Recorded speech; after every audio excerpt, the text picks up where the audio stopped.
Луиза Рахимит, тапшырыбызны башлап җибәрик. Хезмәт бәйрәме бәрәкәтле үткәндер дип ышанасы килә. Саулармысыз? Ассаламу алейкум, хөрмәтлеләрбез. Шөкер, бүген дә исәнлектә очраштык. Манзара тапшырының иҗат төркеме алып баручылары Луиза Закирова һәм Алмаз Гараев сезне 7 май көнендә сәламлыйлар. Кайбыш районында яшәүче гасыр яшьтәше, сугыш ветераны Зиннәтулла бабай Заһидуллин белән очрашырбыз. Авыл тарихларын барлауны дәвам итәбез. Юлыбыз Биектау районының Мүлмә авылына булыр.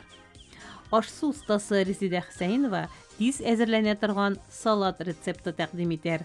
Аның өчен помидор, алма, каймак һәм теләк кирәк булыр. Авыл тарихы буенча материал юллау кибәннән энә эзләүгә тиң. Нидер табылган көн бәйрәмгә әйләнә диләр авыл тарихын өйрәнүчеләр.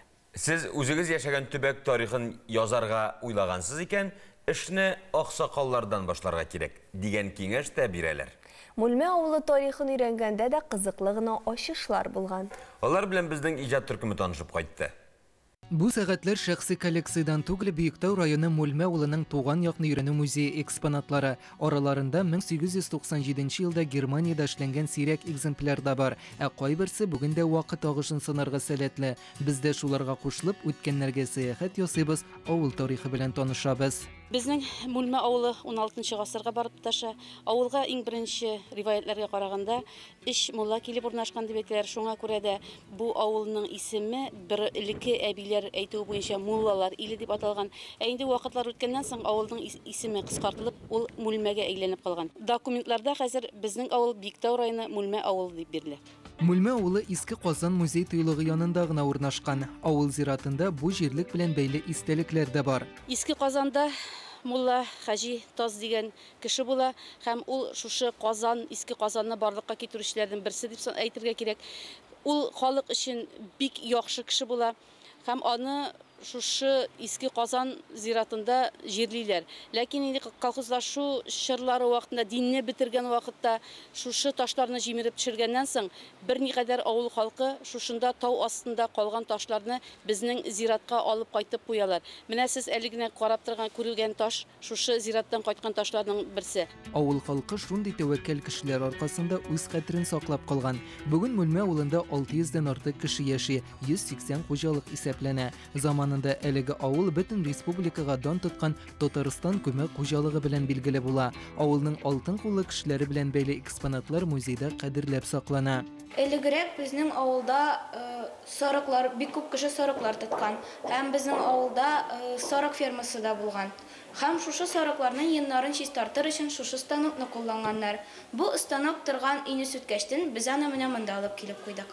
Тарихны шәхесләр яза диләр. Мүлмә авылында да яшь буынга үрнәк булырлык кешеләр байтак. Дөрестән дә авылда андый кешеләр бар. Шуларның берсе Халилов Габдрахман абый, менә без аларның иләре тирәсендә басып торабыз. Ул безнең бик Ватан сугышы ветераны, Ленинград блокадасын үткән кеше, снайпер булган, бик ихтирамга лаеклы кешеләрнең берсе. Һәм шуны әйтергә кирәк, тагын бер үзебезнең мәктәбебезнең горурлыгы, авылыбызның горурлыгы Булатов Тәлгать бик абый 1945 елда ул районда бердән-бер дип әйтергә кирәк җиңү парадын узган кеше. Менә минем кулымда бик уникаль экспонат. Ул 1945 елның 9 маенда чыккан Известия газетасының оригиналы.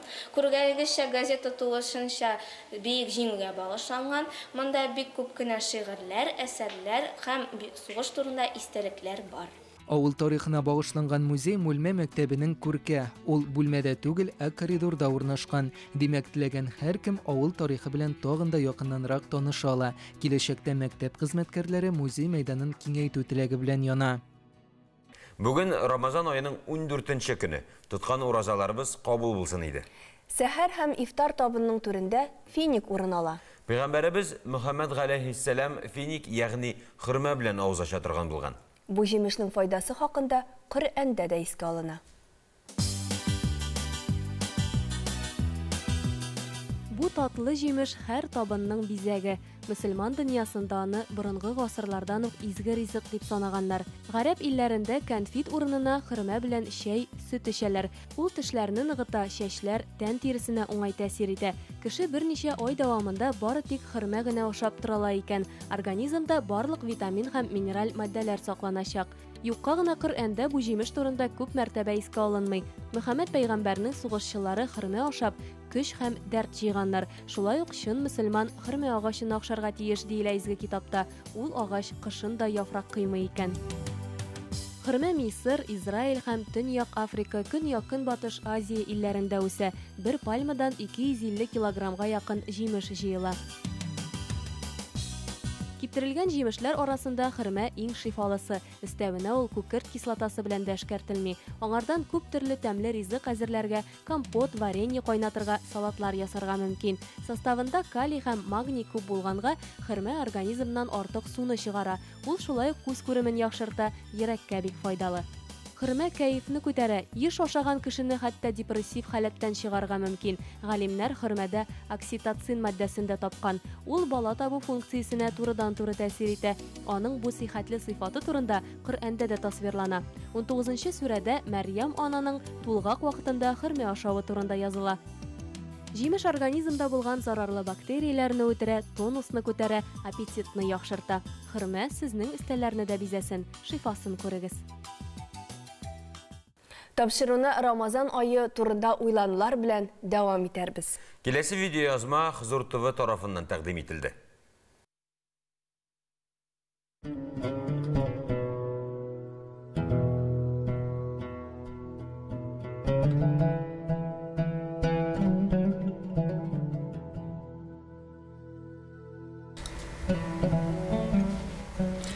أعوذ بالله من الشيطان الرجيم بسم الله الرحمن الرحيم إن الحمد لله نحمده ونستعينه ونستغفره ونتوب إليه ونعوذ بالله من شرور أنفسنا ومن سيئات أعمالنا من يهديه الله فلا مضل له ومن يضلل فلا هادي له أشهد أن لا إله إلا الله وأشهد أن محمدا عبده ورسوله Amma ba'd. Galemlerimizni yoktan bar kıluşu Rabbimiz Allah-u Teala'ga her daim, her vakitte da maktavlarımız, hamd senelerimiz, büyük Rabbimizin birgen sonsuz nimetlerine, şiksiz rahmetlerimiz, şükranalarımız bulsa idi. Her vakitte da. Turmuşumuz devamında Allah Rabbimizin birgen sonsuz nimetlerinden riza, kanaat bulup yaşarga. Birgen sınavlarına көркәм sabırlık күрсәтеп гомер итәргә Allah Rabbimiz bizlerge үзенең сөйгән бәндәләренә насип ва мияссәр әйләсә иде. Изге mübarek Ramazan şerif ayı ул гыйбадат ayı. Гыйбадат нәрсәсен ул? Гыйбадат ул буйсыну.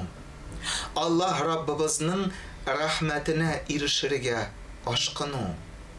Менә шушы Рамазан шәриф айы Allah Rabbimiz tarafından bizge birgen anın rahmeti bulup tıra. Hem Peygamberimiz sallallahu aleyhi ve sellem hazretleri de şuşı Ramazan şerif ayın özünün sahabelerine anın manasını jitkirgende anlatkanda evveluhu rahme, evsatuhu mağfirah ve ahiruhu aitkum minen nar dip haber etken. Ramazan şerif ayının birinci 10 günü Allah Rabbimizin büyük rizalığına, onun şiksiz rahmetine erişu günleri. İkinci distesi ise günahlardan, hata kimşiliklerden paklanu, arınu günleridir. Kalgan üçüncü distesi Allah Rabbimizin aşvından, onun gazabından qutulu günleridir deyip bizge o'zi anlatkan. Ramazan şerif ayı ul ibadet ayı.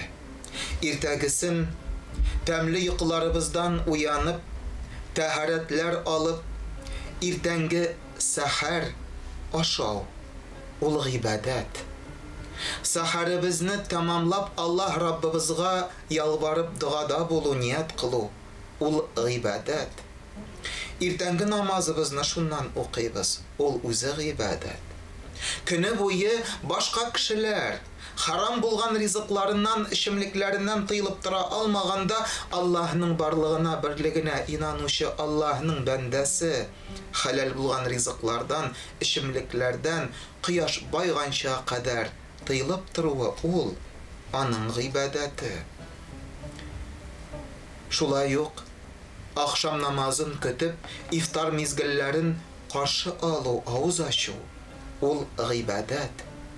Төннәрен таравих намазларын укып, шушы Рамазанның кичәләрен, төннәрен шушы ғибадат белән бизәү, ул ғибадат. Биргән садақаларыбыз шушы айда, ул ғибадат. Һәм аның әҗрен Аллаһ Раббыбыз сансыз мәртәбә арттырачак иншалла. Бөек ислам галимнәре былай дип әйтәләр: Адәм баласы иртәме соңмы, ышанамы, ышанмыймы, барыбер Раббысы Аллаһы Тәгалә хузурына басар. Ышанганы да, ышанмаганы да, игелекле эшләр кылып үзенең тормышын бизәүче дә, Аллаһны танымыйча шушы дөнья мизгеленә алданып яшәүче, гынах кылучы да барыбыз да Аллаһ Раббыбыз хузурына һичшиксез басачакбыз. Һәм шунда диде алар галимнәребез: кешеләр һәрбер кылган гамәлләре өчен җавап бирәчәкләр. Изгелек кылдымы ул? Яман эш кылып яшәдеме ул? Барча гамәлләре өчен җавап бирә. Һәм кыямәт көнендә шушы бәндә җавап бирү өчен басканда, мизан үлчәүләрендә аның гамәлләре үлчәнелер. Бер якта начар гамәлләре булса, икенче якта яхшы гамәлләре. Әмма өч төрле изге гамәл, савабы күп булу сәбәпле шушы мизанның яхшы үлчәүнең, яхшы гамәлләр үлчәнә торган ягында шул үлчәүгә сыймас диләр. Өч төрле гамәл. Беренчесе әл-афу анин-нас. Кешеләрне гафу итә алу. Әҗре бениһая күп. Әҗре сансыз. Үзеңне рәнҗетүчене, сиңа авырлык, начарлык китерүчене гафу итә алу. Әҗре бениһая күп. Икенчесе сабырлык. Сабырлыкның әҗре шулай ук бик күп. Һәм өченчесе ул да булса аш-сиям, уразаның, тоткан уразабызның әҗр савабы дип безгә хәбәр кылдылар. Ничек итеп шушы кешеләрне гафу итә алуның әҗре, сабырлыкның һәм уразаның әҗре ничек итеп үлчәнәчәге безгә билгесез. Ул Аллаһның белеме. Адәм баласының безнең акылыбыз аны аңлап бетерә алмый. Ләкин Раббыбызның бөек рәхмәте, изне исә ниндидер шул әйберләр матди рәвешкә кертелеп, һичшиксез кыямәттә алар үлчәүгә салыначаклар һәм үлчәнәчәкләр. Әмма әҗрләре күп булу сәбәпле сыймас дип безгә галимнәр хәбәр кылды. Җиңү бәйрәме кичектерелсә дә, Татарстан Яңа Гасыр каналы җиңүнең 75 еллыгын игътибарсыз калдырмаячак. 9 майда көн дәвамында сезнең тарафтан безгә юлланган батырларга хатлар да укытылачак. Җиңү көндәлеге сәхифәсен алып баручы Динара Хәбибуллина аларның кайберәүләрен җиткерде. Бу эшен бүген дә дәвам итәр. Җиргә тагын килә ямьле язлар, тарихларга уелып кала еллар, хәтерләрдә мәңге сакланырлар, ветераннар узган данлы юллар. Хәерле көн, хөрмәтле тамашачылар. Бөек Ватан сугышында җиңүгә 75 ел тулуга багышланган сәхифәбезне дәвам итәбез. Бөек Ватан сугышында 61 дәүләт катнаша, 50 миллионнан артык кеше гомере өзелә. 7 май 1945 ел. Бөек Ватан сугышының 1416 көне. Советлар Союзы мәгълүмат бюросы 2 сәгать 41 минутта Эйзенхауэр штабында Йодельнең Германия капитуляциясе актын имзалауы турында хәбәр итә. Рейм акты негізінде Германия қарамағында болған барлық құры жер, диңгіз һәм һава құраллы көчләренең капитуляциясы турында игълан ителә. 7 май Прага операциясы. 1 Украина фронты гаскәрләре Эльба елгасының көнбатыш ярында һөҗүмне дәвам итәләр һәм көн азагына төн яктагы Руды тауларына килеп чыгалар. 4 гвардия танк армиясы таулардагы авыр шартларга карамастан көн дәвамында 45 чакрым алга китә. 3 гвардия армиясы гаскәрләре Мейсен шәһәрен яулап ала. 1 Белоруссия фронты гаскәрләре Магдебург шәһәренең төньяк һәм көнчыгыш тарафыннан Эльба елгасына килеп чыгалар. Совет армиясы гаскәрләре танк һәм пехоталар ярдәмендә дошманның каршылыгын җимерә. Көчле бәрелешләр нәтиҗәсендә Совет армиясы гаскәрләре шәһәргә бәреп керә һәм дошман гарнизонын җимерә. 600-дән артык дошман юк ителә. 19 орудие, 73 пулемет, 3 радиостанция һәм сугыш кирәк яраклары сакланган склад кулга төшерелә. Эльба елгасына чыгу юлында Совет армиясы гаскәрләре 7150 немец солдатын һәм офицерын әсирлеккә ала. Шулай ук 28 танк, 513 кыр орудиясе, 402 пулемет, 1700 автомашина, 3700 ат һәм хәрби йөкләр белән 2200 олау яулап алалар. Берничә ел дәвам иткән бәрелешләр нәтиҗәсендә 1 Украина фронты гаскәрләре Бреслау крепостен һәм шәһәрен тулысынча яулап алалар. Февраль уртасында Совет частьлары бик оста маневр ясап Бреславльне чолгап ала. Авырлыкларга карамастан Совет армиясы солдатлары бары тик алга бара. Дошман гарнизоны Совет армиясы белән әйләндереп алына, әмма немец солдатлары каршылык күрсәтүне туктатмый һәм Совет армиясының сугыш кораллары, минометлар, пулеметлар уты астында меңләгән дошман юк ителә. Совет командованиесе Бреславльдә кулга алынган немец солдатларына капитуляция турында ультиматум куя. Нәкъ бүген 1945 елның 7 маенда Бреславль шәһәрендә 40 меңнән артык немец солдаты һәм офицеры әсирлеккә алына. Бреславль тимер юллар һәм зур сәнәгать үзәге, анда металлургия һәм машина төзелеше заводлары, авиация һәм башка хәрби предприятиялар урнашкан. 4 Украина фронты гаскәрләре Моравск, Острава шәһәренең көнбатыш һәм көньяк-көнбатышында һөҗүмне дәвам итә.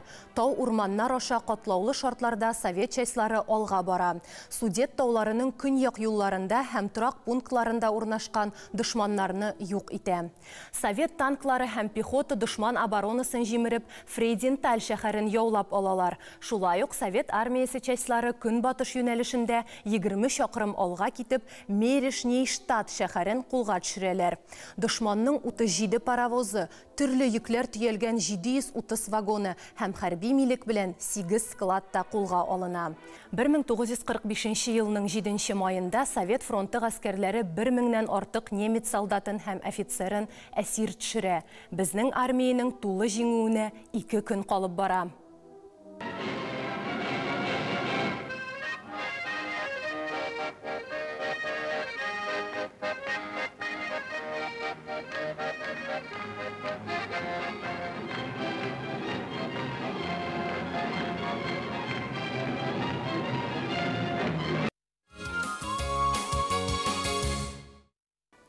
Бөек җиңүнең 75 еллыгы уңаеннан Татарстан Яңа гасыр каналы игълан иткән Батырларга хат проектына килгән хатларны укуны дәвам итәбез. Бүген сезгә Казан шәһәреннән Алия Сәлимҗанованың бабасына язган хаттан өзекләр укырмын. Безнең илдә быел матур бәйрәм, җиңүнең 75 еллыгы. Сугышсыз, тыныч 75 ел. Миннуллин Мөхтәр Минулла улы, дәвәти. Синең дә өлешең бар бит бу җиңүдә. Кызганыч, синең белән күрешеп булмады. Үткәнгә хат аша барлыйм хатирәләрне. Мин синең оныгың Алия. Дәвәни белән синең 4нче җимешең Шая Мая кызың Гүзәлиянең кызы мин. Синең инде 11 оныгың, 12 оныкчыгың бар. Ә үзеңә бары берсен генә сөеп калырга насыйп булган.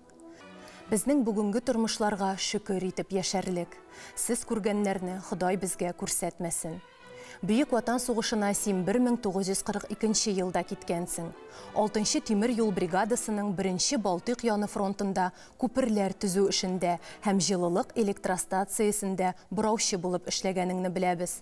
Намуслы һәм туры хезмәтләрең өчен за боевые заслуги һәм за победу над Германией медальләре белән бүләкләнгәнсең. Ул медальләрне без дә күрдек.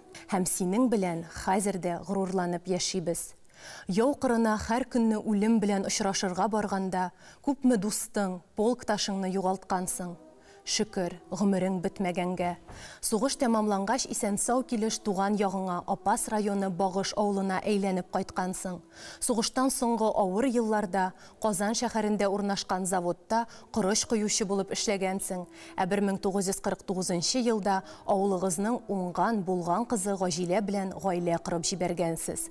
5 балага гомер биргәнсез. Гөлия, Талия, Мансур, Гүзәлия, Галия. Эшкә батур булуыңны күреп, сине колхозга бригадир итеп билгелиләр. Шулай ук 4 ел урманчы хезмәтендә башкаргансың. Ә гомереңнең соңгы көннәренә кадәр колхоз хезмәтендә булгансың. Сугыш турындагы сорауларга ул дәһшәтле елларны сөйләргә, искә төшерергә яратмый иде әти, дип искә ала синең олы кызың, безнең дәү апабыз Гөлия. Чырдашларыңның нинди михнәтләр аша үтеп исән калуыгызны сабыйлыгы белән аңламаган күрәсең. Хәзер инде безгә барысы да билгеле. Сугышлар булмасын, күгебез һәр чак якты булсын иде. Рәхмәт сиңа дәү әтием. Җиңүне якынайтканың өчен. Дәһшәтле сугыштан соң да сынмыйча тормыш итәргә дәрт-дәрман хәл тапканың өчен. Батырлар даны мәңгелек диләр. Син безнең каһарманыбыз. Тыныч йокла, ветеран бабайыбыз.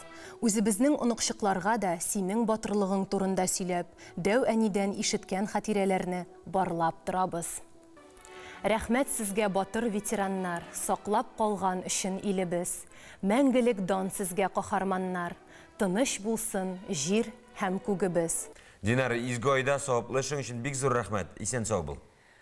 Батырларга хат беркемне дә битараф калдыра алмый. Берәүләр сугыш каһарманнарына күз яшьләре белән сугарылган хатлар юласа. Икенчеләр сугыш ветераннарын видеоязмада искә алыр. Низам Хайретдинов шулай ук батырлар исемлегендә. Ал нурларга төренеп кояш байый, үткән еллар килә күңелгә. Җиңүләрне яулап алган көннәр онытылмас гомергә. Онытылырлык мынысың. Сугыш салган яралар әле һаман да сыкрый. Низам абый Хайретдинов 1910 елда Буа районы Әлки авылында крестьян гаиләсендә туа. Сугышның беренче көннәреннән үк ватанны сакларга китә. Взвод командиры сержант Хайретдинов Сталинград өчен барган сугышларда каты яралана, контузия ала. Госпитальдә озак вакытлар дәваланса да, бер аягын, бер күзен саклап кала алмыйлар. 43 елның язында ул таякка таянып туган авылына әйләнеп кайта. Колхозга эшкә керә, колхозда атлар җигеп, умарталар, балкытлар тотып, балкытлар карап, зиратлар эзләре чистартып, менә авыл хуҗалыгында булышып, дөнья тормыш күрә. Әниебез белән бергә 50 ел гомер бергә үткәреп яшиләр. 10 бала табалар. Батырлыгы өчен 2нче дәрәҗә ватан сугышы ордены медальләр белән бүләкләнә. Безнең 90нчы елда иебез җанып китеп, әткәйнең бөтен орден медальләре шунда җанды, хатлары күбейде. Әйе, якыннарына карар өчен санаулы гына фотосурәтләре калган. Әтисенең күргәннәрен Исламия ханым бүген балаларына, оныкларына сөйли. Җиңү бәйрәмен оныклары да дулкынланып каршылый, шигырьләр өйрәнәләр. Киткән чакта егетләр сугышка буш булып калды ихатта. Кәһәр сугыш ул елларны түгел, кеше гомерләрне югалта. Войны я не видел, но знаю, как трудно народу пришлось. И голод, и холод, и ужас. Все им испытать пришлось. Пусть мирно живут на планете, пусть дети не знают войны. Пусть яркое солнышко светит, мы дружной семьей быть должны. Ярдәмчел, игелекле, эшчән сугыш ветераны Низам абыйны сугыш яралары моннан 30 ел элек бакыйлыкка алып китә. Ә балалары ел сайын май айында аның рухына багышлап аш уздыруны гадәткә керткәннәр.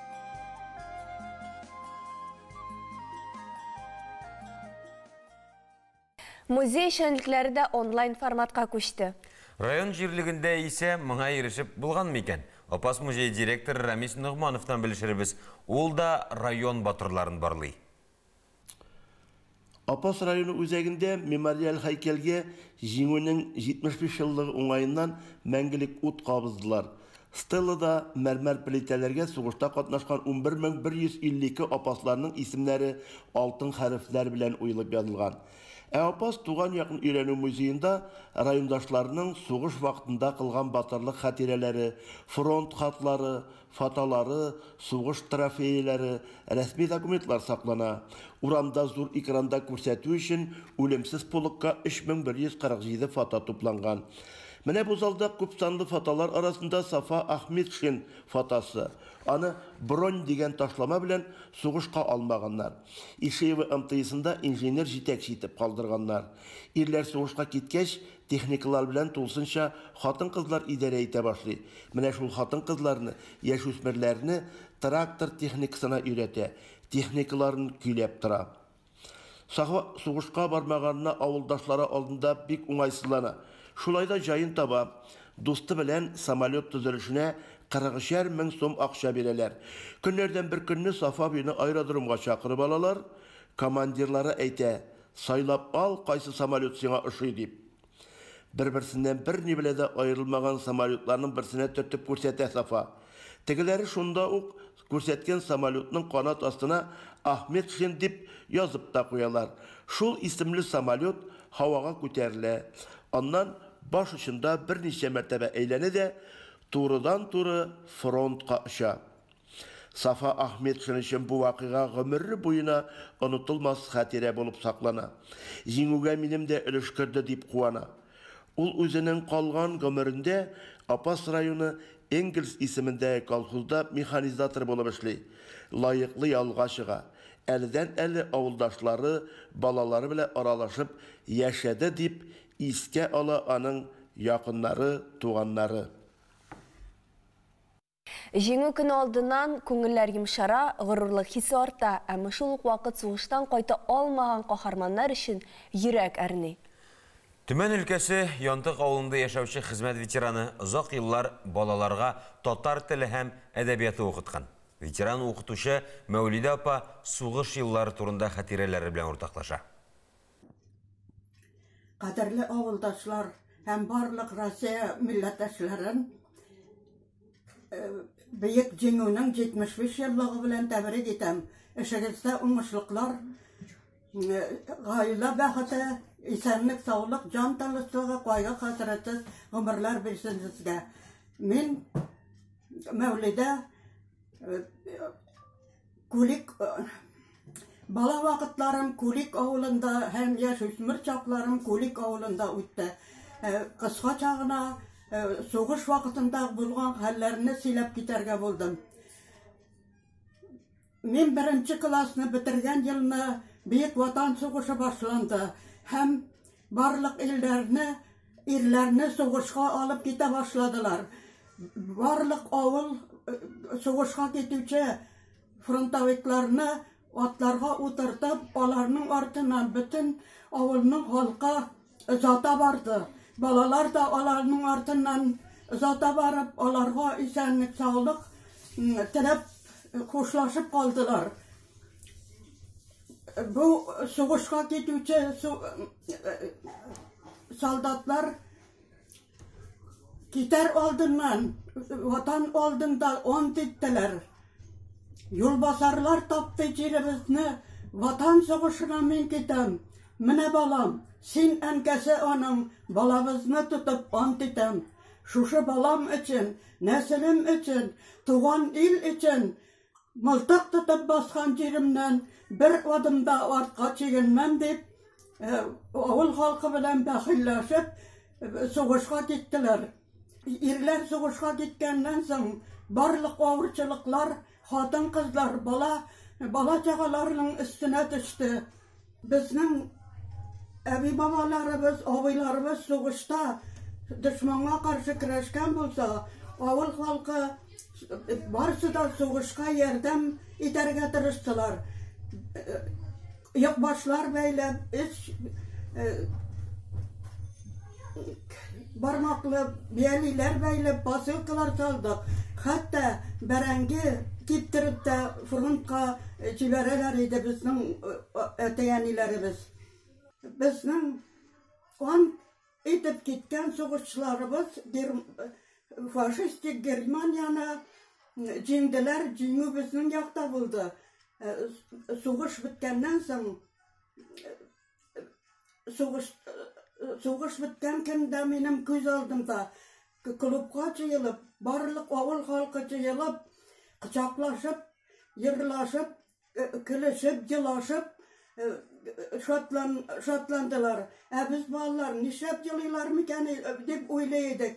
Алар шатлыкларыннан кайберсе елаган, кайберләре ирләре, балалары сугышта ятып калган хатыннар елаганнар икән. Сөйләвемнең иң ахырын шушындый шигырь юллары белән битерим. Дошман бик күп иде тирә-якта, туплар шартлы иде кырларда. Дошманнарга каршы икәү бергә киттек, үткән кылыч алып кулларга. Синең атың алмачуар иде, минем атым тимер күк иде. Аерылышкан чакта, сау бул дустым дидем, чиккән яулык бирдем, кул бирдем. Яулык булгап узатып калдым сине, алмачуар ярсып атлады, киң далада ятып калды синең атың, син үзеңдә кире кайтмадың. Яу кырында каберләр бар, гөлләргә уралганнар. Кайдасың сезнең кабер, хәбәрсез югалганнар. Чәчәкләрне дә күрмиләр, хәбәрсез югалганнар. Менә минем исемдә калганнарның, аларны сөйләргә бик күп, ләкин аларны сөйләр өчен бик күп вакыт кирәк. Һәм сезне барыгызны да яңадан икенче мәртәбәгә җиңүнең 75 еллык белән тәбрик итәм. Сау булыгыз. Барлык күңел ачу чаралары, музейлар онлайн режимда эшли. Татарстан Республикасы Милли музейының белем бирү бүлеге мөдире Айгөл Сафиуллина да үз изоляция чорында игълан ителгән акция флешмоблар хакында сөйләр. Айгөл ханым, саумысыз? Рәхим итегез сезгә. Хәерле иртә. 2020 елда Бөек Ватан сугышында җиңүгә 75 ел тулу уңайыннан Татарстан Республикасы Милли музее филиалы 1941-1945 еллардагы Бөек Ватан сугышы музей мемориалы яңартылып ачылды.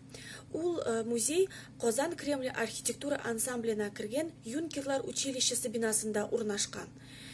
Музейда татарстанлыларның хәрби һәм хезмәт батырлыклары, сугыш чоры белән бәйле истәлекләрне саклау турында материаллар урын алган яңа экспозиция төзелде. Бөек Ватан сугышында катнашучыларның, ветераннарның архивлары һәм мемориаль әйберләре урын алды. Шулай кор десанты, Отечество, хәрби истабар оешмалары, Татарстан Республикасы Хәтер китабы редакциясе һәм республика һәм ветеран оешмалары тупланмалары тәшкил итә.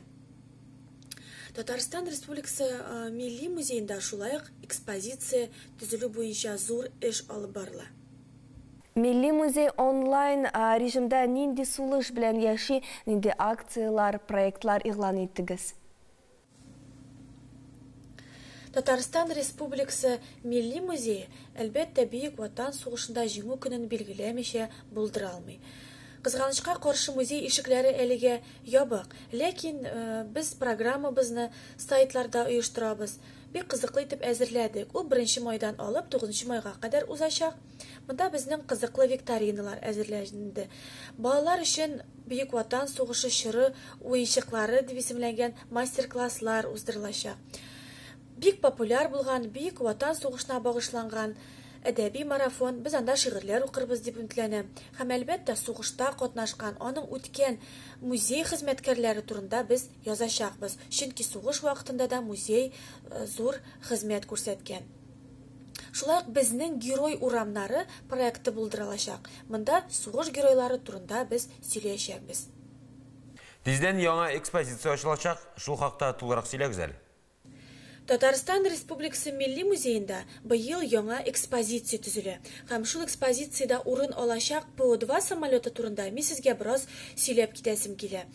1941-1945 еллардагы Бөек Ватан сугышы ахырында Qozan шәһәре 387 авиация заводында шығарылған самолетларының Татарстанда сакланып калган бердән-бер төп нөхсәсе ул.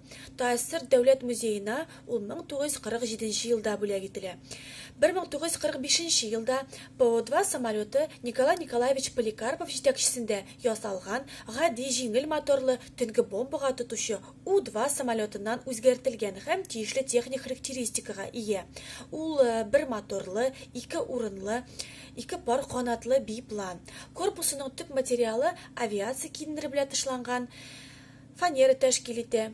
Корпусы көмеш, канатларының аскы өлеше зәңгәр төскә буялган, фюзеляжында йолдызлар сурәтләнгән. Алгы өлешендә аның двигатель урнашкан, самолет 2 урынлы, очучы һәм очучы күзәтүче урыннары. Шулай ук самолетка 1944 елда Иосиф Виссарионович Сталин исемендәге 154-нче Воронеж заводында җыелган мотор урнаштырыла. Әлеге типтагы самолетлар базасында төнге бомбага тотучы берничә полк оештырыла. Танылган очучы Советлар Союзы герое Мәгүбә Сыртланова да нәкъ шундый самолетларда очкан. Ул көрәшкән 46-нчы гвардия Тамань хатын-кызлар авиация полкы аеруча киң тарала һәм таныла. Батыр очучылар төнге караңгылыктан файдаланып, ПО-2 самолетларының мотор тавышларын басып, дошман позициясына заданияларга чыгалар һәм үлем китерә торган дәһшәтле йөкләрен ташлыйлар. Немецлар әлеге самолетларны Русфанер, Кофемолка, тегү машинасы һәм куркусыз очучыларны төнге убырлар дип йөртәләр. Бүгенге көндә самолет зур реставрация эшләре үтте һәм ул музей кунаклары карамагына куелырга әзер. Тиздән аңа 100 яшь тула. Хыялы бик җиңүнең 75 еллыгын күрү. Сугыш ветераны Зиннатулла Захидуллин бүген Кайбыш районының Иске Шашкап авылында гомер итә. Ул чактагы авыр көннәр бүгенгедәй хәтердә ди ул. Зиннәтулла бабай безне урамга ук чыгып каршы алды. Ерак юлдан килгәнсез, иңелек чәй ичәбез дип табын янына дәште. Күршедә генә яшәүче, ветеранга ярдәм итеп булышып торучы Фәридә ханым пешергән эчпишмаклар белән чәй ичә-ичә моннан 10 еллар үткәнгә кайтабыз. Икатнага сырттар авыл советына кереп ди. Аны да җиргә яхшы булсаң, тәкъше җиреп килә, ул акчасын алып керә, ул җирмәсәм икатнага. Сәм 21 яшьтә инде. Мин 20 туган. Шуннан соң икатнага булды да, һаман иштәгән авыл советына куйдылар. Ул бит икатнага. Киттем. Шу исполкомга кирдем, мәдән икатнага үтте. Райкомның кадасы кирдем арчаныкка. Менә җегет, икатнага шундай әйбәт итеп оештырдың, әйбәт менә бара, эшләр җайлы бара. Торасың, карасың. Еп яшьлегет авыл советы җитәкчесе, салым җыючы агент булып эшли. Сугыш елларында бу якларда окоп казыганнар, окоп казучыларны тирә-як районнардан китергәннәр. Аларны урнаштыру, ашатуны оештырырга да кирәк. Ул еллар дип искә ала ветеран. 1943 елда сугышка китә. Яралыларга ярдәм күрсәтүче булырга укыталар. Ржев дигән шәһәргә бардылар. Мәскәү белән Ленинград арасындагы олы юл булган. Шунда şehir bitken bir de yok. Korkasız da korasında okumuna şunda kelip yattan korkak. Beşinci ilden alıp oğulsunun içe girme beşine kadar nege Kharkiv'e vardık soğuşup. Bir aydan aldık 100 kilometre. Başta bilgirini aldık. Bilgirini algan bizge işte başka çıkıp biz vakte kadar onu yapmak için ne bileyim bizler hatlogu verdiler. Kharkiv'te 15. nize Ağustos'ta Харьковның yanında ранен булдым. Шактый узак госпитальдә ята, аннан дәвалануны дәвам итәргә дип туган ягына озаталар. Мөгъҗиза белән генә исән калдым бит ди ул. Озакламый гаилә кырып җибәрә, балалар үстерәләр. Бүгенге көндә хатыны мәңгелеккә күчкән. Балаларым читтә булса да, мин ялгыз түгел. Туганнарымның, якыннарымның кайгыртуын, ярдәмен тыеп яшим ди ул. Бүген дә кыр күңелле. әле киләчәккә яшисе иде дип яшәп, бөтен дөнья белән хәбәрдар, бөтен нәрсәне белеп тора. Менә соңгы кышны инде ул, мисал өчен, Яшелүзән шәһәрендә чыкты. Әмма яз җитүгә, чәчәкләр атуга, үләннәр шытуга ул җигреп авылына кайта. Авылын нык сагына, чөнки инде ул шушы авылның туган үскән, шушы җиргә береккән кешесе, һәм без дә аны шулай кабул итәбез. Тән түгел генә 99 яшен тутырган ул. Авылның хөрмәтле, абруйлы кешесе, озак еллар авыл мулласы вазифасын үтәгән. Аның тагын бер яхшы мисалы, ул вакытта без бергә киңәшеп мәдрәсәгә бер җегетебезне керттек бу авылдан.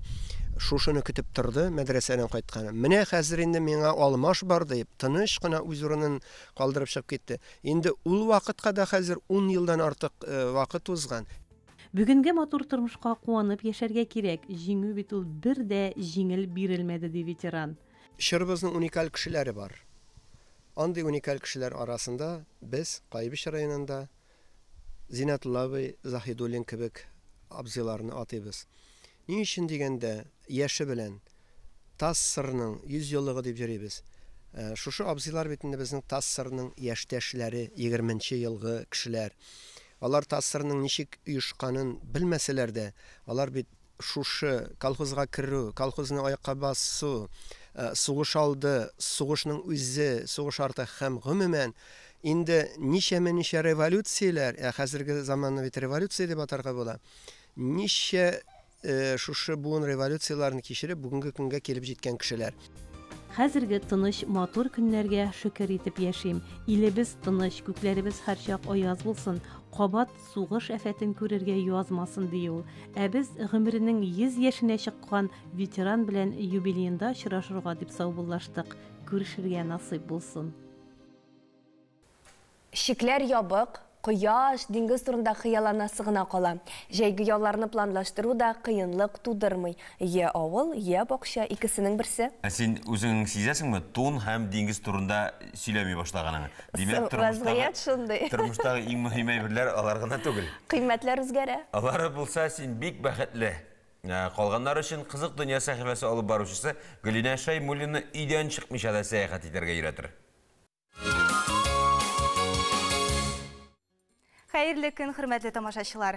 Бүген кайбер Европа илләрендә туризм көне билгеләп үтелә. Бу сәяхәт итәргә менә дигән форсат. Иң мөһиме, йорт фатирыгызның кваdraтлары гына мөмкинлек бирсен. Калганы үзебездән, кәеф һәм фантазиябездән тора. Лос-Анджелеста гомер итүче 25 яшьлек блогер Прицилла Феррари өеннән чыкмыйча тәүлек эчендә берничә илдә булып кайткан. Әйтик, салам эшләпә киеп, начесны сальсага манып, уйлары белән ул Мексикага китә. Әле тагын Бразилиянең Копакабана кумлыгында кызына, Париж Луврында Мона Лиза картинасына карап хозурлана. Һәм калганын үзегез күрерсез.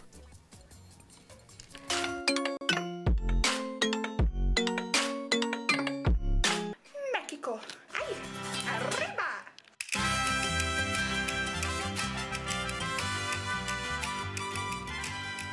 Hey guys, welcome to Rio de Janeiro, my hometown. We're getting some tan here, you know, like the pale from California, and drinking mate leão da praia, delicioso. Selling at the beach. O queijo coalho, moço. Welcome to Paris. We are in the Louvre, so we can speak loud the way that I speak. And this is the fabulous Mona Lisa. This is the closest you can see Mona Lisa, because in the Louvre, it's so small. This is the closest you can get. Take this up. Welcome to Thailand. One of my favorite places in the world, because you can see a lot of things here. Beautiful beaches, and you can meet elephants. Purify our soul.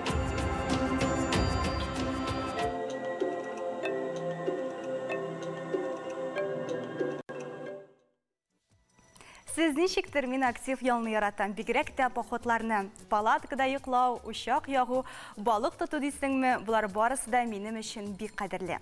Хәзерге вазгыятьтә мондый төр ялны оештыру мөмкин түгел кебек, әмма табигый романтиканы үй шартларында да күчереп була бит. Ничек итепме? Бу сорауга җавапны киләсе видеоязма геройлары бирер. Игътибар экранга.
Әгәр дә сез үз ялыгызны диңгез, океан, кумлыклардан башка күз алдына китерә алмасагыз, киләсе видеоязма сезгә кызыклы тоелыр.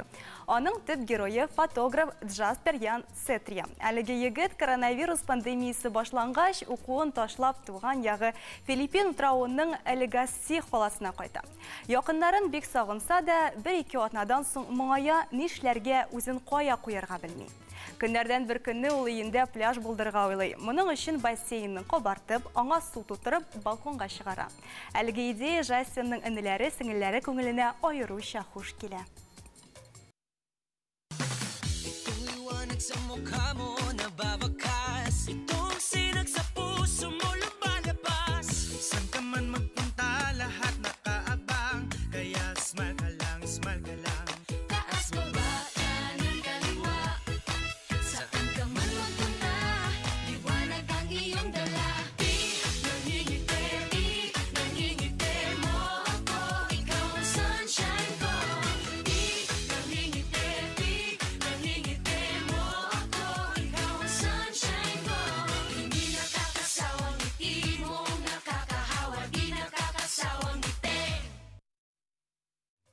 Кайсы гына илләрне, йорт бүлмәләрне киссәгез дә, буыннарны язучы бийләр булмаса, ялың әрәмгә үтте дигән сүз. Изоляция чорында селкенеп алу бигрәк тә мөһим. Беренчедән, кәеф күтәрелә, икенчедән үзебезне формада тотарга ярдәм итә. Әйдәгез бергәләп телевизор каршына басыйк та киләсе видеоязмадагы хәрәкәтләрне кабатлыйк. Сез әзерме?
Әлеге бию сезнең кәефегезне күтәреп, көне буена җитәрлек оптимистик рух бүләк иткәндер дип ышанам. Ә бүгенгә менә шулар иде, дөньяның төрле почмагыннан кызыклы мәгълүматлар җыеп, сезнең белән янә күрешербез. Киләсе очрашуларга кадәр сау булыгыз.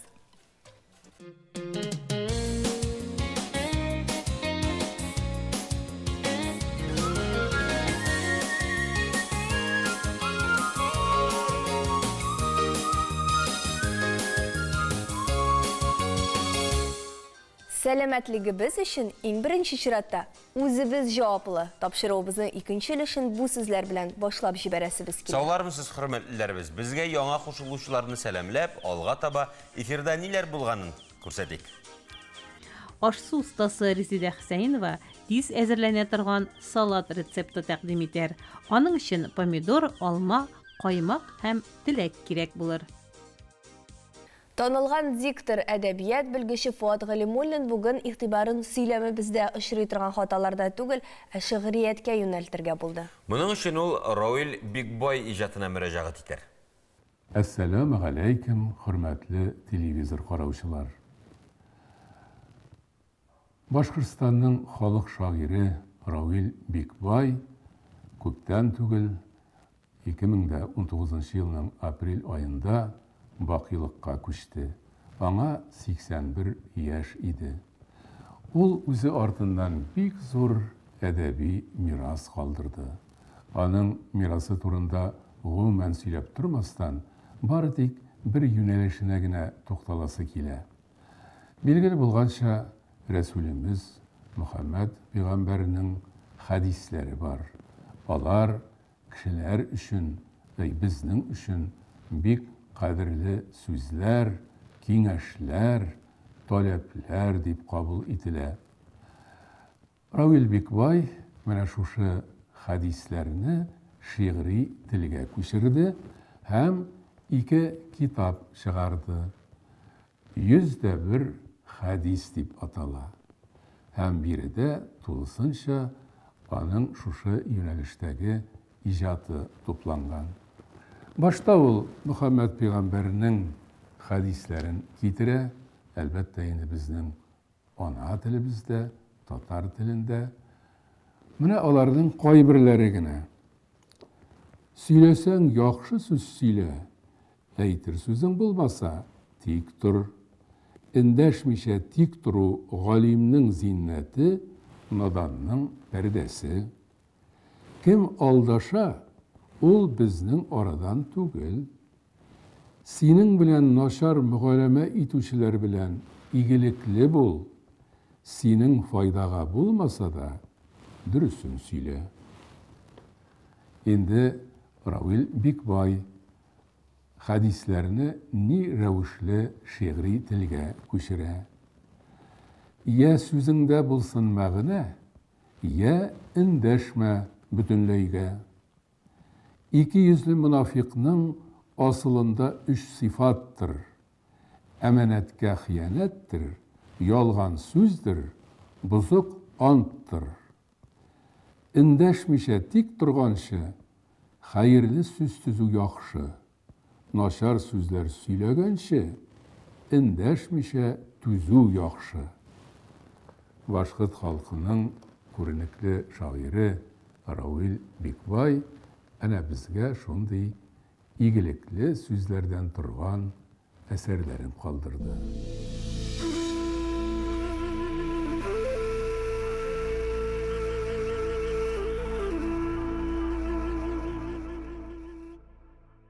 Аны Ульяновск өлкәсендә татар мәгарифенә нигез салучы һәм узган гасырның 90-нчы елларында шәһәр мәктәпләрендә беренчеләрдән булып татар сыйныфлары ачу буенча тәүге эшне башлап җибәрүчеләрнең берсе диләр.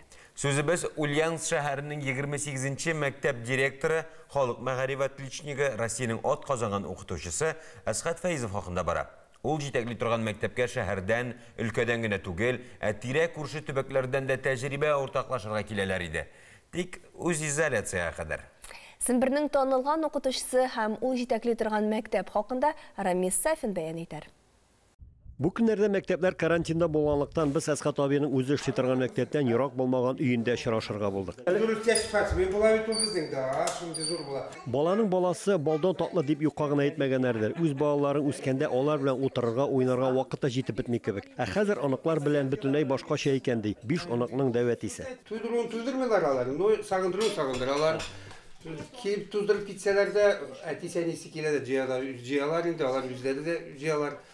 Жайын бассейнда көйініп, чумырып, мунчак керәләр. Бу гаиләдә гадәт шундый, һәр атна азагында улы, кызы, килене, кияүе 5 шонок төп йортка, әти-әни нигезенә җыялар. Кайчандыр 4 кешелек өстәл артына хәзер 10тәдән артык кашык тотучы утыра. Безнең өстәлебез зурая бара, без бая барабыз, ничек килен килде, тиябез әле монда юк. Ел сайын безнең балаларыбыз шулай безне. Әсхат абый үзе Мәләкәс районыннан, авыл егете. Шуңа күрә дә моннан 30 еллар элек Ульяновскига күченеп килгәч, башта фатирда торалар, аннары аерым йортка күченәләр. Мин җирдә эшләргә яратам. Яшь барган саен авылда сагындыра шул ди ул. Авылга кайткысы килә, һәр вакыт туган, әти дигән шикелле тик без 8 бала безнең семьяда иде. Поэтому туган көннәр әнинең туган көнне, әтинең туган бу хәл булмасалар да инде кайтабыз бергә, шул да шунда авылга кайтабыз. Әсхат Фәйзов җитәкчелек итүче мәктәп шәһәрдә иң абруйлы һәм иң яхшы белем учакларының берсе. Соңгы елларда монда укырга теләүчеләрнең саны елдан-ел арта бара. Күп кенә ата-аналар балаларын хәтта шәһәрнең башка районнарыннан да биргә китереп укытырга риза. Мәктәптә татар теле укыту өчен бөтен шартлар да тудырылган. Укытучы бар, кабинет җиһазландырылган, дәреслектәр дә җитәрлек. Матур әдәбият һәм уку әсбапларын мәктәп үзе дә сатып ала. Казанда ярдәм итә. Аллага шөкер, безнең андай проблема юк, чтобы вот каналларга ничергә безгә бирәләр, даже мне родительләр могут предложить, родительләр да вот бирәләр. Атом үзебез сатып алабыз. Яңа китаплар буенча безнең проблемабыз юк. Мәктәптә укучыларның 23%-нан артыгы татар балалары. Ата-аналар һәм балалар үтенече буенча 5 еллык татар көрәше буенча секцияда оештырып җибәргәннәр. Күп чыккан балаларыбыз бөтен сабантуйларда катнашалар, җиңәләр иде. Во всяком случае, бик тә яхшы эш алып баралар. Мәктәп тәмамлап чыккан укучыларга килгәндә, директор Асхат Фәйзов аларның һәрберсе турында да горурланып, зоклап сөйли ала. Илмир Низамы безнең ученикыбыз как раз бетерде безнең школны, Казанга китеп консерватория күп, буна хәзер оперлар яза дигән шикелле. Без действительно аның белән бик горурланабыз. Еллар дәвамында мәктәпне Илмир кебек горурланып сөйләрлек байтак егет һәм кыз тәмамлап чыккан. Аларның барсы турында да мәктәп музеенда бай материал тупланган. Димәк, укытучыларның хезмәте бушка китмәгән. Внимание, внимание! Говорит Москва! Деген тауыш барлык радио алгычлардан СССР халкын афәт килү хакында кисәтә. Әмма радио күңелсез хәбәрләрне генә түгел, бик күп яхшы хәбәрләрне дә җиткерә. Бүген радио көне, шул уңайдан без Болгар радиосының мөхәррире Илфар Кәримов белән элемтәгә чыктык. Илфар, сине һөнәри бәйрәмең белән һәм әлбәттә бөтен хезмәттәшләребезне, радиода эшләүче бөтен хезмәттәшләребезне бәйрәм белән котлыйсыбыз килә. Исәнмесез, барыгызны да бәйрәм белән, радио көне белән, менә бәйрәм көне булуга карамастан без инде бүгенге көндә эшкә барабыз. Самоизоляция чоры булса да, радио бүгенге көндә Аллага шөкер эшләп тора, чөнки нәкъ менә шушы чорда радио күпләр өчен ул дуста, сердәшче дә, чөнки көн дәвамында өйдә торганда инде нәкъ менә Болгар радиосын тыңлап, күпләр соңгы хәбәрләрне беләдер. Без инде аларны яңа җырлар белән дә сөендерәбез. Шулай инде халкыбызның классик әсәрләренә әверелгән җырларны да һәр даим яңгыратып торабыз дулкыннарыбызда.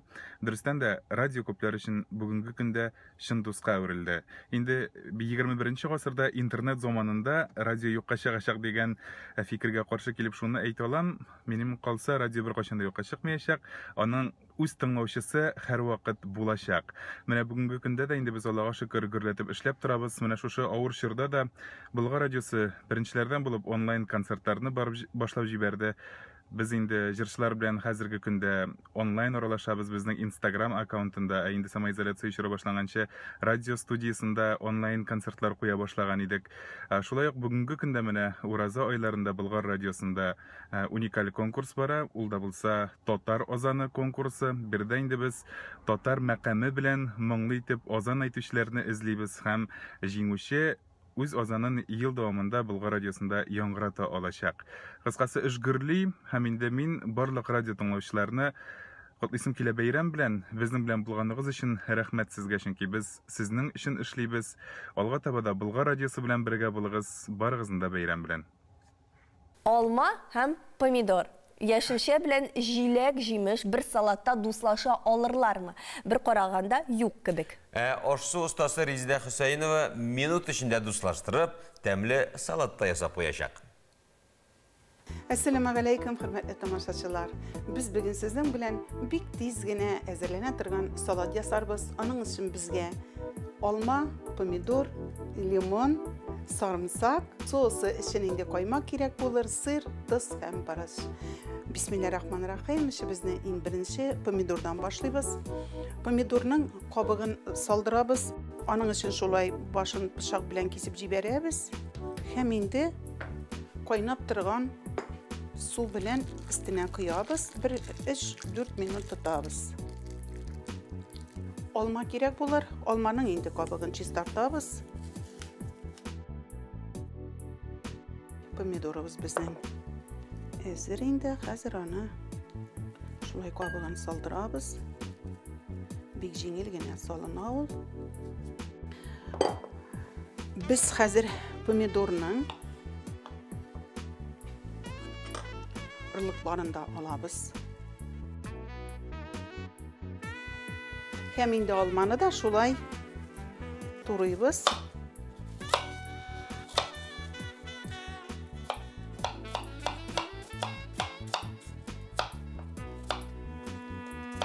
Хәзер безгә кирәк була соус ясарга. 1-2-3 кашык коймак салабыз. Һәм инде biz bunda sarımsak istibез. Buraj sibəbiz. Tuz əlbəttə.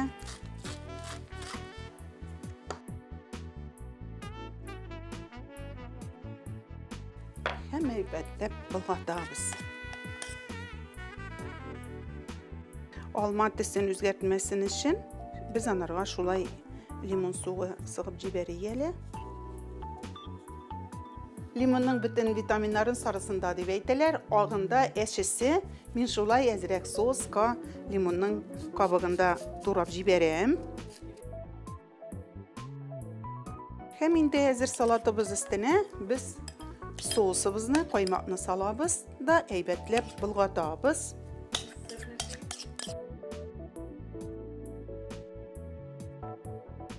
Buna indi hazır biz yeşil təmlətkişlər bilən salatımızı tabınğa veririz Allah versə. Həm indi üstünə sırını olub jiberəbiz.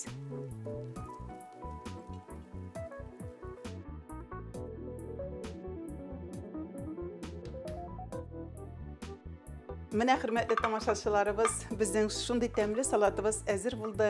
Yurtlarımızға bərəkət, ailəmizə eminlik diləyim. Aşlarınız təmli bulsun, isən sağ olun.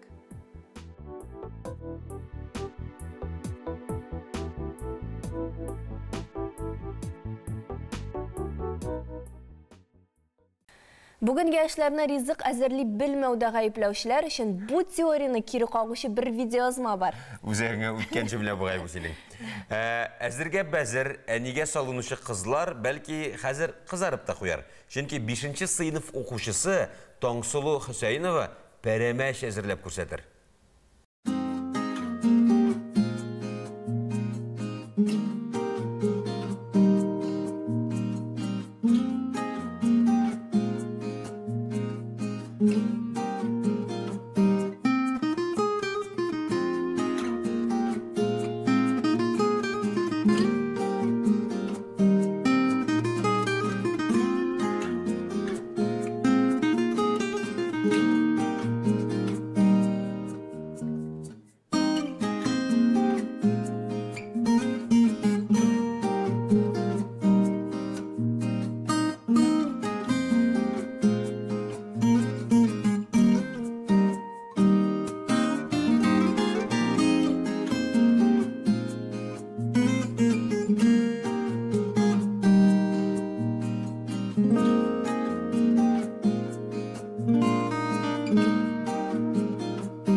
Hava turışı məlumatı bilən tanışıq. Luiza Hetkəş tanışıq.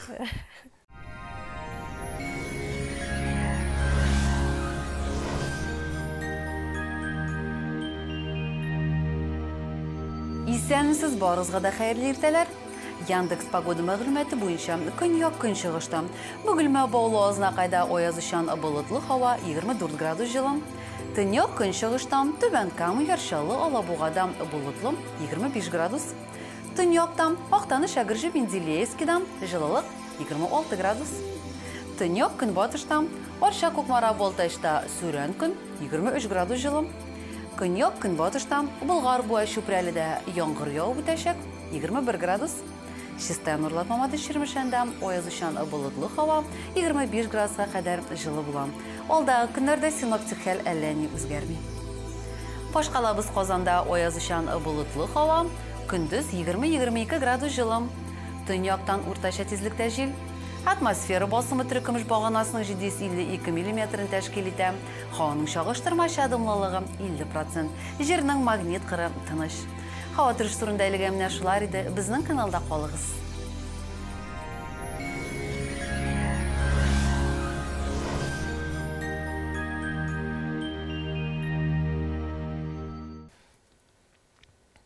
Biz каршыбызда утырган кунаклар белән хәзер элемтәгә телефон һәм интернет аша чыгарга мәҗбүрбез. Бу чикләүләр шәшәк аткан көннәрдә ярый әле телефон бар дип сөенеп куясың кай вакыт. Шалтыраттыңмы? Шалтыраттым. Безнең белән элемтәдә җырчы Рәфинә Гыниуллина. Рәфинә, алло, сәлам. Сәлам, хәерле көннәр сезгә. Бүтән кешегә дә кагыла торган бик гади сорау, хәлләрегез ничек? Әйбәт кенә, Аллага шөкер. Үзегез ни хәлләрдә? Рәхмәт, Без дә шөкер, менә эшкә килүебезгә шатланып утырабыз. Рәфинә, үз изоляция вакытында ниләр белән мәшгульсез? Без инде социаль челтәрләрдән күрәбез, баян тотып уйныйсыз да, иҗат та итәсез.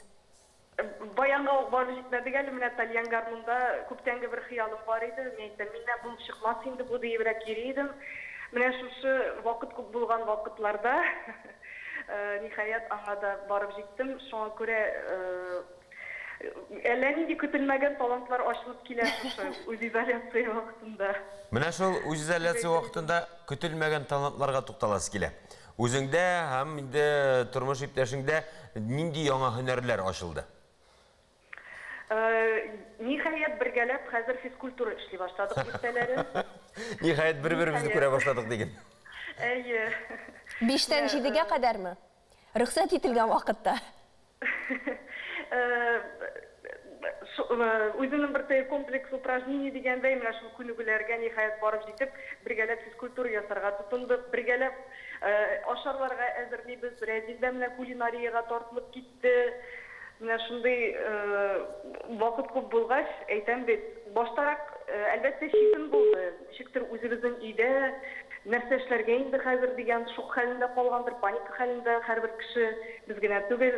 Менә хәзер эшләрне эшләп җитеш кенә. Сәхнә сагындырамсың? Бик сагындыра, менә тамашачылар белән аралашуда бик сагындыра. Шундый нәрсәдер җитмәгән кебек, күңелдә барыбер сагыну хисләре. Изоляция бетү белән Алла бирсә сезнең иң беренче башкарачак эшегез? Иң беренче башкарачак эшебез, белмим дә инде нәрсәдән башларга да. Берәү кая кунакка барырбызмы, үзебез кунаклар чакырырбызмы? Менә шул аралашуга бүгенге көндә без бик мохтаҗ. Сусадыгыз име аралашуга. Менә социаль челтәрләргә күз салсак, анда Рәфинә Гыниуллина белән Разил Камалов бар тик иҗат белән генә шөгыльләнә дигән фикер кала. Башка артистлар анда пешерү моментларын, мизгелләрен куйсалар, сез менә андый мизгелләрне чыгармыйсыз, көнкүреш мәсьәләләрне. Юк, көнкүрештә безнең бара ул үзе. Кайбер менә соңгы арада иң шундый оригиналь ризык нәрсә пешердегез? Иң оригиналь ризык нәрсә пешердек икән әле без? Инде хәзер пешермәгән әйбер дә калмады. Бәрәңге белән ит. Вафли табасы алып, менә шунда вафли ясарга өйрәнә башладык. Өйрәнә түгел инде, дөресрәге күбрәк пешерелә башлады. Аннары соңгыкта булай булмый бит, камыр ризыкларын әзрәк шигереп торып, хәзер хәрәкәт аз булгач, барыбер дә теге файдалырак ризыкка өстенлек бирәбез инде күбрәк. Тиз әзерләнә торган, инде күнегеп беттек инде. Тиз һәм җайлы гына рецептлар белән тыйларга идәгеләрне дигәндәй. Шуңа күрә нәрсә пешердек икән тагын. Яңа җырлар, яңа дуэтлар әзерләнәме? Бик күп рецептлар. Яңа җырлар, яңа дуэтлар әзерләнәме? Әзерләнә, менә яңа дуэтыбызны күптән түгел генә тәкъдим иттек. Парканатлар дип атала ул. Аны бик тамашачылар шундый җылы кабул иттеләр. Хәзер мин әйтәм, тагын бер җыр эшлисе килү теләге уянды. Менә эзләнү процессында инде без һәрвакыттагыча. Рәфинә бик зур кабатлыйбыз иде. Рәфинә бик зур рәхмәт, шул дуэтны үз изоляциялар беткәч сәхнәдә күрергә насыйп булсын. Без сезгә исәнлек, саулык теләп калабыз. Рәхмәт, үзегезгә дә бик зур рәхмәт сезгә. Гаиләгезгә күп сәлам. Моң сандыгы сәхифәсен алып баручы Руслан Габитов әле дә үз изоляциядә, әмма аңа карап эш туктамый. Ул сәхифәсен бик популяр булып киткән ысул белән алып бара. Дистанцион ысул белән. Хәерле сәгатьтә мөхтәрәм тамашачылар, исәнмесез, халык иҗатын, музыка һәм музыка уен коралларын яратучылар. Без менә шундый идәге форматта Идәге форматтагы килеш музыка уен кораллары белән танышуны дәвам итәбез. Һәм бүген шуннан да бик кызыклы музыка уен коралы. Ул музыка уен коралы чыгышы белән безнең яклардан түгел, ерак океан якларыннан килгән безгә. Һәм дә инде безнең Рәсәйдәге һәм Татарстандагы музыкантлар аны бик яратып алалар һәм уйныйлар, дуслар. Бу уен коралы инглизчә атала райнстик дип.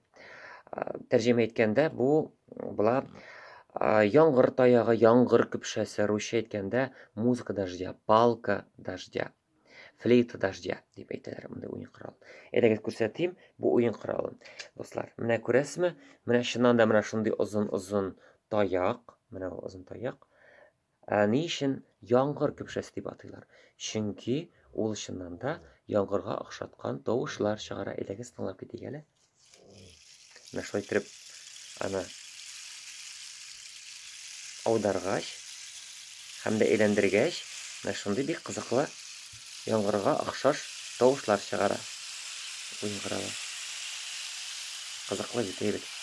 Бу уен коралы бигрәк тә релакс салоннарында кулланыла, музыкантлар кулланалар, этник музыкантлар кулланалар, дуслар. Әйдәгез сөйләп китим, нәрсәдән ясала мондай уен коралы? Һәрбер халык янәшәдә булган материалдан ясый, үсемлекләрдән, үләннәрдән ясый. Безнең урманнарда, болыннарда нинди үлән үсә соң, дуслар? Ничек уйлыйсыз? Әйе, бәлки дөрес әйткәнсездер, безнең шундый үлән бар, балтырган исемле. Балтырган үләннәре төрлеләре була, кечкенәрәкләре, зурраклары. Менә шушы балтырганның иң зурыннан ясала, дуслар, уен коралы. Иң калыныннан һәм иң озыныннан. Русча тәрҗемә иткәндә борщевик. Әйе, дуслар, менә шундый бер вариант, менә минем артта күрәсез, тагын бер вариант. Аны төрле итеп бизәргә була. Аны менә тагын бер күрәсез, ерактарак тагын бер уен коралы. Аны остаханәләрдә төрле мастерлар, осталар үзенчәлекле кызыклы итеп ясыйлар. Һәм дә инде моны кулланырга була интерьер эшендә. Бу менә күрәсез стеналарны, төрле йортларны бизәп торырга мөмкин, дуслар. Аннан соң бу яңгыр көпшәсеннән башка музыкантлар шундый уен коралларын да ясарга мөмкин. Менә күрәсез сез, дуслар, бу уен коралы үз яңгырашлы уен коралы. Аны музыкантлар шейкер дип йөртә. Шундый бәрмә уен коралы. Мондый вариантта булырга мөмкин һәм менә мондый калын вариантта булырга мөмкин. Күрәсезме? Нинди калын балтырган, дуслар. Әйдәгез инде хәзер шушы уен кораллары ярдәмендә музыкада тыңлап китик.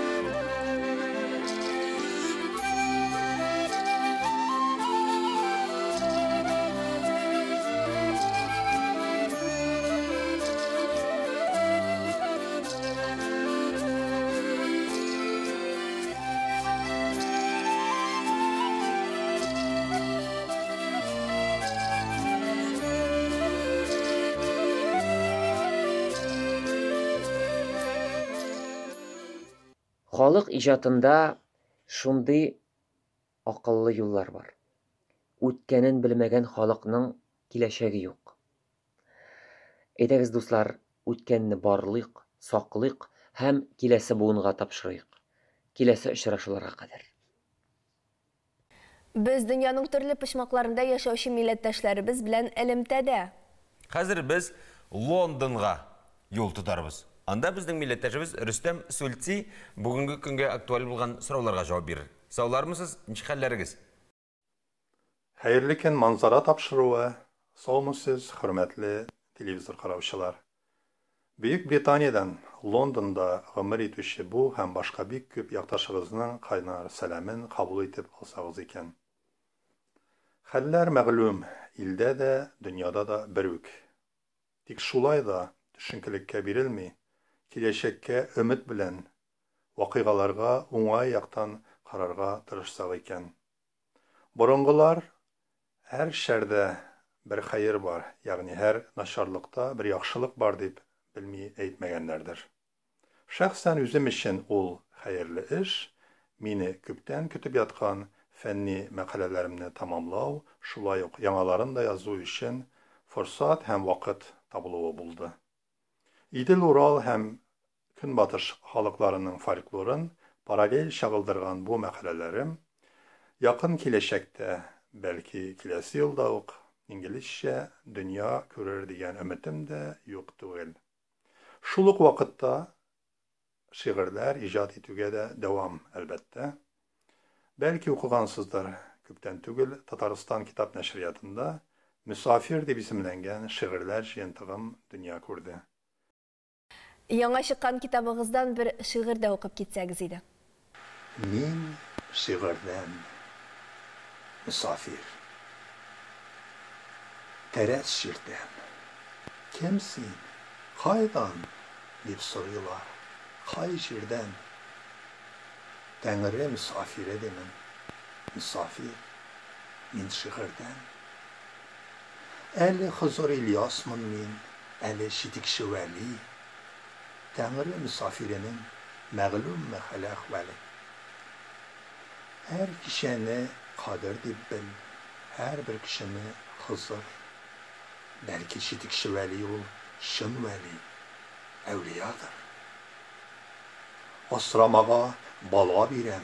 Kim ne ala? Emanet. Bul səğvi abzı. Bulmasın. Emanetke hıyanet. Uylama xabı karbada barı apuş bir yetim. Bir tügel min apuş vardır. Yetim minim milletim. Kayşak veli şitikşemin. Abbaq sakallı Hızır. Osramağa bir süz birem. Kemala berük vızır. Min şiirden teres şakım. Gapadi misafir min. Vəqdə etmim, dirib gitmim. Ni altın, misafir min. Əli Hızır İlyas, əli Şitikşi Vəliyağa dili bilənində şəmin süz birəm, asramağa. Altın safirlərdən bitər asramağa süz birəm. Dilsiz qalma, eytsən jitər, asramağa süz birəm. Unutma ki bu süz iman, bu süz izgi, emanet. Bizning kitabımızda yok, emanetke hıyanet. Sinde de bit veli ağa, ye tukay kan ağa. Sinde süz bir emanetini küzün kük saklamağa. Min şiirden misafirmin, kildim, kürdüm, gitemin. Teres şirter gibi kümeli kıllarına şirtemin. Min misafir kitip baram, kütüp durgan kervan var. Emanetini tapşırırga, kökten ingen ferman var. Londondan başka illerge köşük, ondağı hallerini bilik. Demek bütün dünya yanlıkları bilen tanışabız. Нидерландта урнашкан Арнем шәһәрендәге әлеге илнең иң зур саналган Бургис Зу зоопаркы хезмәткәрләре соңгы көннәрдә кызыксынып кызыл башлы ташбака һәм ламантин дуслыгын күзәтә. Ташбака суда яшәүче имезүче артыннан калмыйча йөзеп йөри. Биологлар өчен мондый хәл көтелмәгәнрәк була. Чөнки элек ламантиннар башка су хайваннарын үзләре янына якында җибәрмәгән икән. Көнбатыш хәрби округ гомумгаскәр армиясенә караган Вислинский мотоукчылар дивизиясенең хәрби артистлары Белгород өлкәсендә яшәүче ветераннарны якынлашып килүче җиңү көне белән кутлаган. Хәрбиләр бәйрәмчә бизәлгән машина белән ветераннар яшәгән йортлар янына килеп, шигырьләр сөйләп, биеп, истәлекле бүләкләр тапшырып, сугыш вакытында күрсәткән батырлыклары өчен рәхмәт әйтәләр. Концерт программасында артистлардан торган 4 бригада катнашкан. Артистлар беренчеләрдән булып 95 яшьлек сугыш ветераны Пава Федоровна Борисова өенә юл тота. Ул 1941 елда 16 яшендә Камчаткада хәрби машина йөртүче булып хезмәт иткән. Бомбардировщикларга ягулык ташыган, караулда торган. Пава Федоровна 1945 елның август айына кадәр хезмәт итә. За победу над Японией медале һәм Бөек Ватан сугышы ордены белән бүләкләнгән. Сугыштан соң ул Белгород өлкәсенең Вайлуки шәһәренә күченеп, хисапчы, санитарка булып эшли. Пәнҗешәмбе чыгарылышы ахырына якынлаша, җомга чыгарылышын карарга онытмагыз. Җомгада да дини темаларга видеоязмалар һәм башка бик күп файдалы мәгълүматлар булыр. Җиңү көне якынлаша. Бөек Ватан сугышында һәлак булган солдат Мингалим Гамировның язмышы турында улы Фазил Гамиров искә алыр. Сугышта үлгән бабаларыбызны иле җире балалары хакына шәһид китүчеләр дип саныйбыз. Ватанны саклау изге бурычыбыз. Бу хакта Хәбир хәзрәт Ханов вәгазендә. Габдулла Тукай исемендәге Татар дәүләт филармониясендә дә онлайн режимда сугыш елларын һәм ветераннарны искә алдылар. Ул мизгелләрне дә бергәләп күзәтербез. Бибинур апа Фәттахова Түбән Кама шәһәрендә яши. Ул безгә сугыш елларында апаларыннан отып алган бер җырның язмасын юллаган. Җырны да ишетеп калырга тырышыгыз. Соңгы вазгыять тормышыбызга үзгәрешләр кертте. Шул үзгәрешләрне кабул итеп, алар белән яшәргә өйрәнергә генә кала. Кыйммәтләр дә үзгәрде. Тормышта иң мөһиме саулык, сәламәтлек икәнен тагын бер кат аңладык. Исән сау булыйк. Үз изоляцияга карамастан сезнең кәйфегезне күтәрергә тырышучы Манзара тапшыруның иҗат төркеме алып баручылар Луиз Закиров белән Алмаз Гәрәев сезнең белән саубуллаша. Киләсе очрашуларга кадәр хөрмәтләребез. Хәзер өйгә, үз изоляцияга. Сау бул.